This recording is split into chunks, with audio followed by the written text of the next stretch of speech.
যোৱাবাৰ যেতিয়া বিতৰ্ক হৈছিলে মই সেই সময়তো কৈছিলোঁ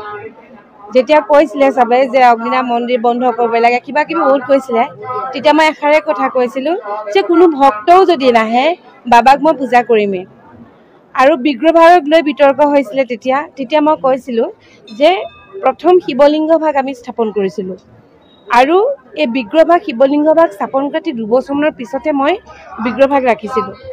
ইয়াতে শিৱৰ শক্তি আছে একেখিনি কথাই কিন্তু যোৱাবাৰো কৈছোঁ মই একেখিনিয়ে কৈছোঁ ইয়াতে আছে শিৱৰ শক্তি সেই শিৱৰ শক্তিক মই নাম দি লৈছোঁ অগ্নিনাভ গতিকে আমি অগ্নিনাভ নামেৰে শিৱৰ শক্তিক আমি পূজা কৰোঁ কথাটো হ'ল সেইটো গতিকে বিগ্ৰহভাগ যেতিয়া ৰাতিপুৱা আহি পেলাই আমাৰ ইয়াত পূজাৰী কৰ্মচাৰীসকল আহি প্ৰথমতে দেখা পাই মোক গৈ কৈছেগৈ অলপ সময় মোৰ দুখ লাগিছে যেটো তেওঁক মই সৰু ল'ৰা ছোৱালীৰ নিচিনাকৈ লালন পালন কৰোঁ নেদেখি পেলাই বহুত কান্দিলোঁ মই অলপ সময় তাৰপিছত মোৰ মন আকৌ ষ্ট্ৰং যে কান্দিলেও মোৰ এটাই ভাৱ যে বাবাৰ শক্তি কোনো নিব নোৱাৰে তো সেই ভাগ গ'ল যদি মই বেলেগে ভাগ হ'লেও স্থাপন কৰি ল'ম কিন্তু মোৰ মনত মানে এইটো পুৰাকেই দৃঢ় বিশ্বাস যে বাবা য'তেই থাকে আহিব মানে ওলাব তাৰমানে মোৰ মনত এইটো দৃঢ় বিশ্বাস তাৰপিছত মই ষ্ট্ৰং কৰিলোঁ নাই মই যাওঁ পূজা মুঠতে কৰিমেই মই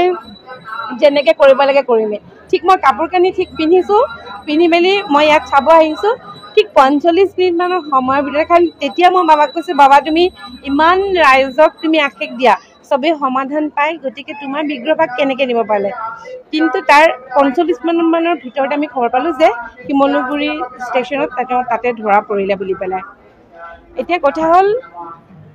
আমি তেওঁক যি ধৰণে পূজা কৰি আহিছোঁ তেওঁক আমি পূজা সদায় কৰিমেই আৰু মনত আমাৰ সেইখিনি তেওঁৰ শক্তিক আমি সদায় পূজা কৰোঁ পূজা কৰিমেই সেইধৰণে আমি আজিও এতিয়া পূজা কৰিমেই আৰু কাইলৈ পৰহিলৈ এনেওতো আমাৰ মন্দিৰভাগ আমি